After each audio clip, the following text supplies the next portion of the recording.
Bonsoir à tous, je suis ravi de vous retrouver pour ce 7-8 Sport, l'émission consacrée à l'actualité sportive dans le département. Tout de suite, le sommaire de votre émission. Rugby, Chevreuse et Versailles sont relégués en division honneur la saison prochaine. Les Chevrotins se sont inclinés contre Châteauroux et Versailles a perdu sur le terrain d'Auxerre. Les détails dans ce magazine. Football, l'AS Maurepas s'est imposé au tir au but contre Guyancourt en demi-finale de Coupe des Yvelines. L'équipe défiera Limay à plaisir le 5 juin prochain. Plus d'informations à suivre. Basket féminin, l'entente Le Chesnay Versailles s'est incliné sur le terrain d'Écaudin lors des barrages. Le score est lourd, 85-59. Nous recevons dans quelques instants les joueuses Julie Pham et Perrine Chanlon. Et puis nous parlerons également de golf. Le numéro 3 mondial, l'Irlandais Rory McIlroy, participera à l'Open de France de golf en juin prochain au Golf National de Saint-Quentin-en-Yvelines.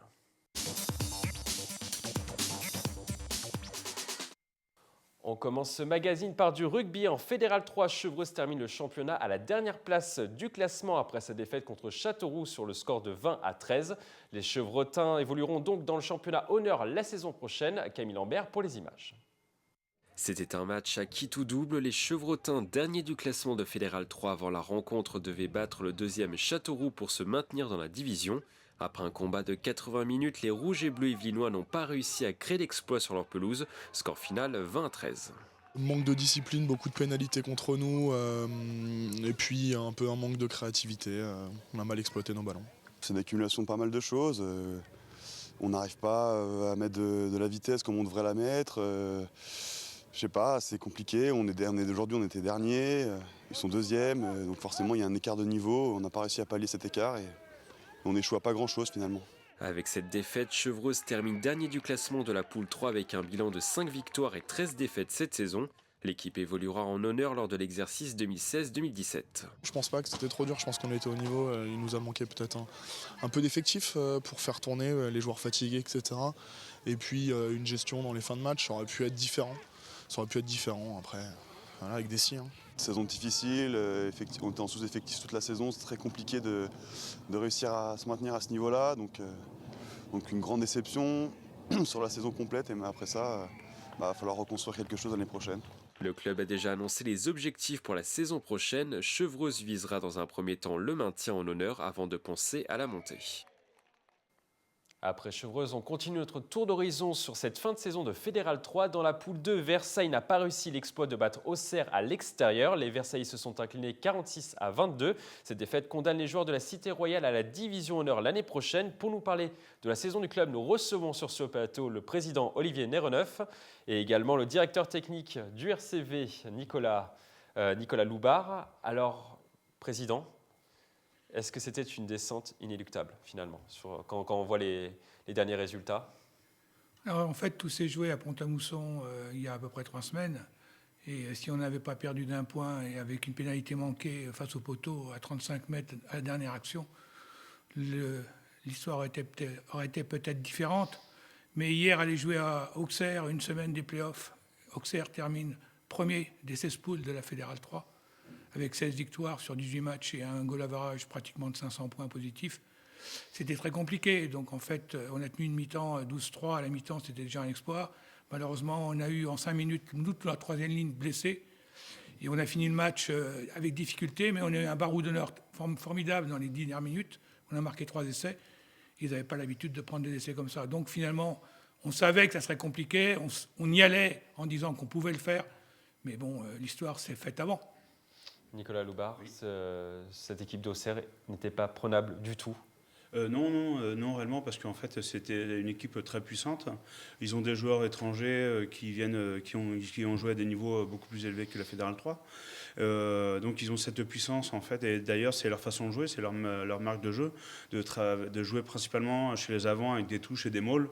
Donc, c'est un jeu stéréotypé qui leur convient, qui met en avant leur puissance. Et pour nous qui avons des gabarits, des joueurs issus du club qui sont beaucoup plus flués, c'est plus difficile. Il aura fallu être encore plus agressif parce qu'on a bien tenu en défense la première mi-temps, de continuer à l'être en deuxième mi-temps, là où nous avons lâché justement. Et aussi de mettre beaucoup plus de vitesse, chose qu'on n'a pas réussi à trouver.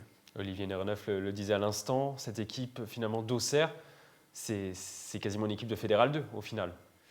Oui, pour moi, c'est une équipe quasiment de Fédéral 2 parce qu'en fait, ils sont déjà constitués, ils se préparent déjà. Et c'est aussi dans les objectifs du club. Il faut savoir la politique du club, laquelle elle est pour celui-ci. Donc, ils mettent les moyens financiers en termes de joueurs, etc. Bon, c'est une valeur dans laquelle nous ne nous reconnaissons pas. Voilà, nous, Avec un budget beaucoup plus on aime le conséquent. jeu. Tout à fait, ils ont un budget beaucoup plus conséquent. Nous, on aime le jeu, le rugby de base, et on aime former les joueurs. Vous avez quand même réussi à marquer, 3 président, 3 essais 3 essais au match contre aller, l'une des meilleures 3 équipes finalement de Fédéral 3. Donc c'est un baroud d'honneur. Voilà, on a marqué 6 essais Mais à dans Auxerre. tous les sur cas, deux vous matchs. avez quand même réussi à marquer 3 essais. Voilà. Donc finalement, c'est vraiment un baroud d'honneur. Et en fait, on l'a fait à l'opposé du stéréotype des groupés pénétrants d'Auxerre, par du contournement, de l'explosivité et des longues courses, et avec des essais de 80 mètres, 100 mètres. On appelle ça du French flair. Et au final, vous le disiez, peut-être que voilà, la saison ne se joue pas finalement sur ce dernier match, Non. elle se joue bien avant. Président. Alors tout le monde est responsable là-dedans, les joueurs, l'encadrement, même la direction du club. Et puis aussi, alors, dans ces cas-là, quand les choses ne vont pas bien, il y a toujours la malchance qui vient aussi s'ajouter au problème, avec des pénalités qui sont sur les barres, avec au moins un certain nombre de choses. Mais la réussite, c'est vrai qu'il faut aller la chercher, mais la réussite aussi, il faut l'avoir. Cette équipe, elle ne manquait pas d'expérience. Il y avait énormément de jeunes joueurs, de joueurs âgés de 20 ans.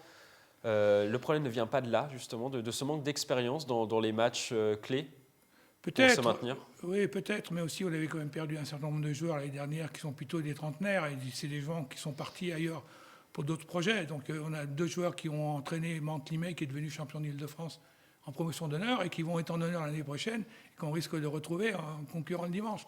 Donc on a perdu un certain nombre de joueurs, on a compensé par quelques arrivées, mais devant on n'était pas assez puissant. Il y a eu des erreurs de casting peut-être sur cette année? Eh bien, en fait, si vous voulez, le casting, il ne se fait pas à notre guise. C'est-à-dire qu'en fait, nous, c'est vraiment des joueurs issus du cru versaillais. Il y a eu une venue de joueurs issus de Suresnes, que les entraîneurs ont eu la chance d'entraîner plus jeunes. Toutefois, après, comme je vous l'ai dit, c'est une question de moyens. Donc, on ne peut pas attirer les meilleurs joueurs, les plus grands, puissants. Je pense qu'il faut qu'on démontre qu'on a une identité de jeu à Versailles, et je pense qu'elle n'est pas celle-là. Donc peut-être si un jour on a un gros sponsor, on cherchera des joueurs, mais en tout cas on ne cherchera pas des joueurs extrêmement puissants. Ce n'est pas notre marque de fabrique. L'année prochaine, vous allez garder les mêmes joueurs que cette année, ou vous allez changer l'effectif? Nous sommes en phase d'introspection, déjà commencé, donc l'analyse de la saison est déjà en cours. Il est un fait que c'est un moment crucial du club, parce qu'il faut prendre des décisions, et prendre des décisions, ça peut éventuellement entraîner des changements, et à ce moment-là, il y a des gens qui sont liés à certaines personnes. Donc on sait très bien qu'une descente avec des groupes qui constituent même une équipe première, ça peut entraîner des départs. Donc il y a vraiment une mayonnaise à construire. Il y a des jeunes peut-être qui peuvent monter également en équipe 1? Eh bien, notre force, c'est vraiment la formation jeune, puisqu'on a 420 personnes, 420 jeunes entre 6 et 20 ans. Maintenant, on a une période d'1 an à 2 ans à attendre pour que tout soit mûr et parfaitement en place. Mais l'optimisme est là, parce que c'est Nicolas Loubard, justement, le directeur technique, qui a pris ça en main. Et je veux dire, faut en faire de la formation. C'est bien d'en parler, mais aussi il faut le faire. Et actuellement, on est en train de le faire sérieusement. Et vous allez repartir avec le même staff Ça, pour le moment, c'est la phase d'introspection qui est en cours. également. Il y a besoin peut-être de stabilité dans ce club également, Nicolas? De stabilité, je ne sais pas. Je ne sais pas si c'est une notion de stabilité au niveau du staff. Je ne sais pas. Pour moi, on est en train de se poser les bonnes questions, justement. Donc, on a un retour avec les joueurs à savoir comment ils se sont sentis, comment nous, on évalue justement la qualité de l'entraînement. Et puis aussi, il y a aussi une certaine part de responsabilité, parce qu'il faut savoir comment on confie les clés du camion aussi au staff. Donc, voilà, il faut vraiment étudier ça. On va voir. Et on ira très vite. Olivier Neureneuve, justement, c'est ma prochaine question.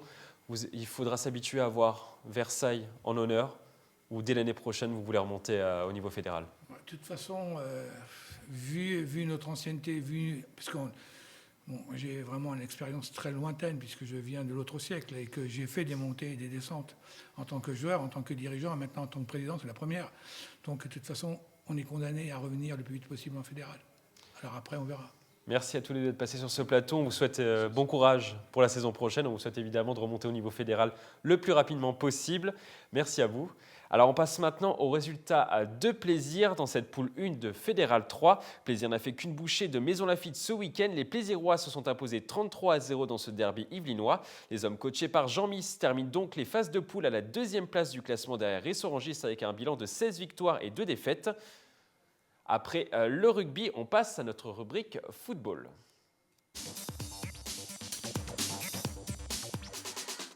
En football, la demi-finale de Coupe des Yvelines entre Maurepas et Guyancourt était programmée jeudi soir au stade du Bout des Clos. Les Maurepasiens se sont qualifiés pour la finale au terme d'une séance de tir au but. Le résumé du match. Un derby sulfureux pour cette demi-finale de Coupe des Yvelines. Ce jeudi, l'AS Maurepas recevait au stade du Bout des Clos Guyancourt-Saint-Quentin. Après 30 premières minutes équilibrées, le Guyancourtois Wahab Diallo fait faute en position de dernier défenseur. L'arbitre Stéphane Freddy n'hésite pas, carton rouge. Réduit à 10, les hommes de Jude Talmoros vont subir avant de craquer sur un coup franc. Le milieu défensif de Maurepas, Frédéric Esther, s'élève plus haut que les défenseurs à la 43e minute, 1-0. Première mi-temps qui était assez engagée des deux côtés, hein. Il n'y avait pas beaucoup d'espace. Pour jouer les ballons, c'était difficile, donc du coup c'était vraiment assez hargneux au milieu. Derrière, c'était dur. Donc on a réussi à marquer ce petit but juste avant la mi-temps qui nous a permis de souffler un peu. À la mi-temps, le COP de Maurepas, composé d'une 50aine de supporters, est optimiste pour la deuxième période. Là, ils sont réduits à 10. Je pense qu'on va remporter le match haut la main. Et là, c'est sûr et certain, on va se qualifier pour les finales, pour aller tout droit à Plaisir. Au retour des vestiaires, Guyancourt accélère et se procure plusieurs occasions avant de marquer sur un coup franc dévié par le défenseur Romain Haas, un partout à la 75e minute. Deuxième mi-temps, c'est vraiment motivé.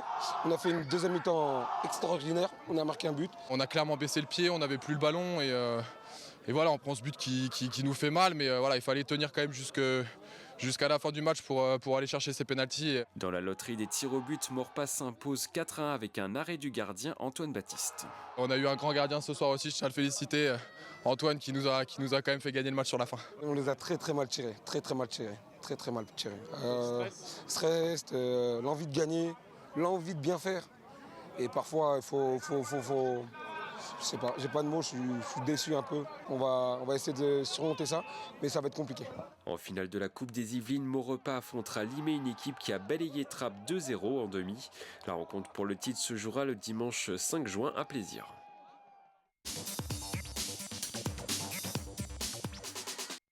L'équipe féminine du Chénet Versailles jouait ce week-end en play-off contre Écaudin. Les joueuses de Vinko Bardic se sont inclinées 85-59 contre les nordistes d'Écaudin. Pour nous parler de cette rencontre et de ces matchs de play-off, nous recevons sur ce plateau la capitaine Julie Pham et Perrine Chanlon qui jouent au poste 4. Elière ?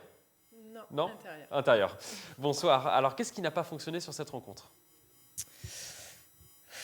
Beaucoup de choses. Beaucoup de choses. C'est vrai que c'est des matchs sans comme ça, on ne sait pas ce qui se passe. Pendant tout le match, on se demande où on est et en fait on n'est pas là. On ne sait pas pourquoi. Offensivement, on était plutôt dans notre zone de points parce qu'on met 59 points et nous on est plutôt une équipe qui joue longtemps. Donc c'est ça encore, c'est pas trop le problème, mais ça n'a pas du tout fonctionné en défense. On a été vraiment très mauvaise. Chacune notre tour. C'est pas une joueuse, c'est tout le monde. Donc voilà le résultat. Perrine et Écaudin étaient largement supérieurs au Chénet ? Non, sur ce match, puisqu'on n'a pas été dedans et que ça nous a pas réussi, effectivement, et elles ont été supérieures, ça se voit notamment sur le score. Après, je pense que c'est pas une équipe qui est très, très au-dessus de nous. Je pense que, on joue 10 fois le match, 10 fois il n'y a pas 26 points d'écart. Donc on a le match retour, on verra le résultat du match retour, mais je pense pas que ça soit une équipe qui soit vraiment au-dessus de nous. Offensivement, vous n'avez marqué que 59 points sur cette rencontre. Il y a eu un manque d'efficacité en attaque ? Non, dans la tactique. Si vous regardez nos résultats sur l'année, nous on a un concept de jeu qui joue, on joue souvent en 20 secondes. Donc mathématiquement, on n'est pas une équipe qui va scorer de toute façon 90 points. C'est très rare, c'est pas notre fonds de commerce. Donc ça encore, c'est pas du tout 59 points, c'est correct. Sauf que quand vous regardez, on était la meilleure défense du championnat. Et pour le coup, en général, on encaisse moins de 50 points, une cinquantaine de points. Voilà, c'est là le problème. C'est pas les points qu'on a marqués, c'est les points qu'on a encaissés. Mais offensivement, oui, il y a eu des ratés, des petits paniers faciles qu'on aurait dû mettre. Mais bon, c'est pas non plus une catastrophe offensivement. Il faudra apprendre à scorer peut-être plus vite dans les prochains matchs si vous êtes Non. mené d'autant de points. Il faut surtout mieux défendre. Parce qu'on ne changera pas notre fusil d'épaule parce que ce match-là, ça reste du sport. Voilà. Et hier, on est dans un non-match. Mais quand toute la saison, on perd un seul match, c'est pas parce que hier on perd qu'on va se dire ça y est, tout ce qu'on a travaillé, tout ce qu'on a mis en place depuis le début de la saison, c'est plus valable. Non, par contre, il va falloir vraiment faire des efforts pour être beaucoup plus agressif défensivement et gérer ce problème-là. Offensivement, on ne va pas se mettre à jouer en 10 secondes. Ça, c'est pas notre... C'est pas votre philosophie. Non, puis on a un coach qui n'est pas du tout dans cette conception. Donc, Vous êtes dans la construction plus que dans l'attaque, direct. On est plutôt dans la discipline. Dans la discipline. Et il y a eu un manque de préparation peut-être sur cette rencontre ou vous avez préparé le match comme vous vouliez? Pas du tout de manque de préparation. On a pris le temps de le préparer comme on le voulait. On a travaillé sur vidéo. On a vraiment décortiqué les systèmes adverses. Donc non, on avait préparé le match. Vous connaissiez Ecodin? On connaissait très bien Ecodin. Le résultat, c'est vraiment sur un non-match de notre part et pas sur le manque de préparation qu'on a eu avant. Julie, le fait que vous ayez autant dominé les phases de poule, finalement, quand vous arrivez en play-off, il n'y a pas ce petit côté un petit peu déconcentration, il n'y a pas de déconcentration, se dire finalement qu'il faut élever son niveau de jeu dans un match clé? C'est un petit relâchement. C'est toujours possible, mais aujourd'hui, si on nous pose à chacune la question, on va se dire mais non, mais nous on était super motivés dans les vestiaires avant le match, on est à fond et pas du tout de démotivation. Après, effectivement, Ecodin, c'est une équipe qui jusqu'au dernier moment ne savait pas si elle allait faire partie des playoffs ou pas. Donc elle a une saison qui a été compliquée pour plus que nous. Nous, ça fait un moment qu'on sait qu'on est en play-off, qu'on est déjà focalisé là-dessus. Et puis là, effectivement, peut-être quelques matchs un peu plus difficiles nous auraient alarmés. Peut-être le temps pour vous remettre en jambes, vous remettre dans les matchs couperés. De toute façon, là, on n'a plus le temps. Hein. Là, on y va. Maintenant, on en a 3 et il faut les gagner. Donc, on va tout donner. Hein. Ça, c'est certain. Donc, vous êtes à 1 point des premières places. C'est encore jouable? Il faut... Là, on est maître de notre destin. Si on gagne les 3 matchs, on est sûr d'être dans les 2 qui montent. Donc maintenant, il en reste 3. Il faut faire 3 sur 3. Et il ne faut même pas penser à en faire 2. Il faut en faire 3. Perrine, il faut partir à la guerre pour ces 3 derniers matchs? Oui, comme on disait hier, on a perdu une bataille, mais on est toujours dans la guerre. On a cet état d'esprit, donc je ne me fais pas de soucis. On sait qu'on a 3 matchs, que le destin est entre nos mains et qu'on va travailler pour les prendre, pas se dire, voilà, il y a 3 matchs, d'abord prendre le premier, gagner le premier, et puis après passer au suivant. Travailler, là on a 15 jours pour travailler pour le prochain match et travailler pour gagner ce prochain match contre Soissons. Puis les 2 suivants, et mathématiquement, si on gagne les 3, on est dans les 2 qui montent. Les autres équipes de cette poule sont prenables? Toutes les équipes sont prenables.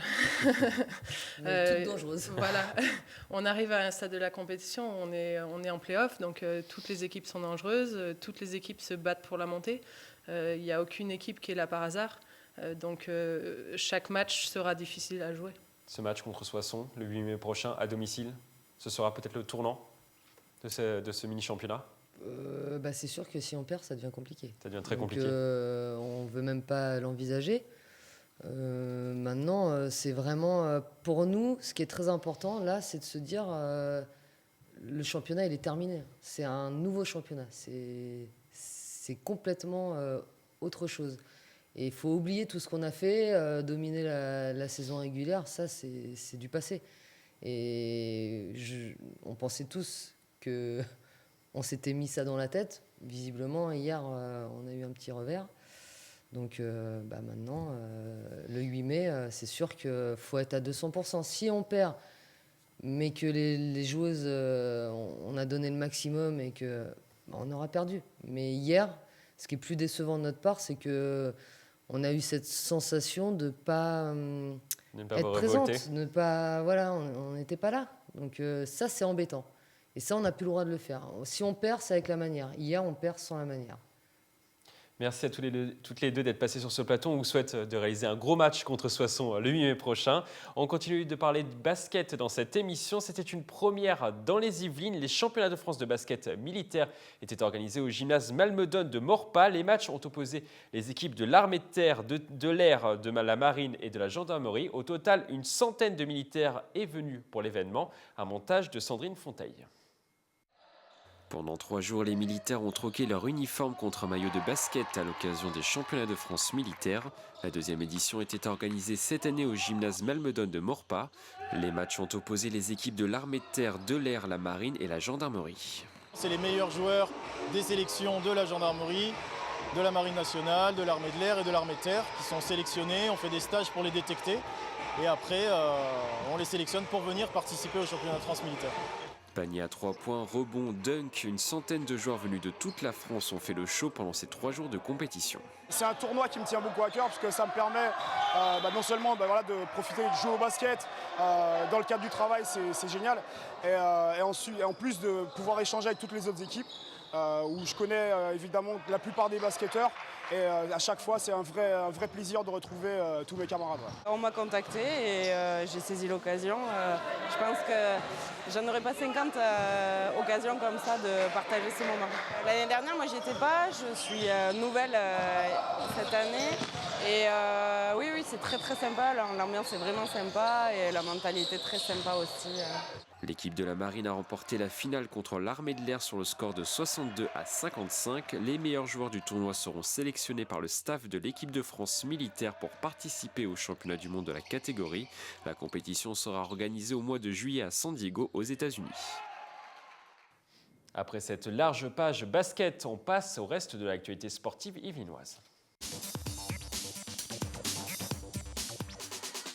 On commence cette rubrique par du golf. L'Open de France, qui fête sa 100e édition cette année, va accueillir une star sur les greens de 50 ans en Yvelines, l'Irlandais Rory McIlroy. Le golfeur est actuellement à la 3e place du classement mondial. À 26 ans, il compte 19 victoires professionnelles. Le Britannique participera à son 2e Open de France.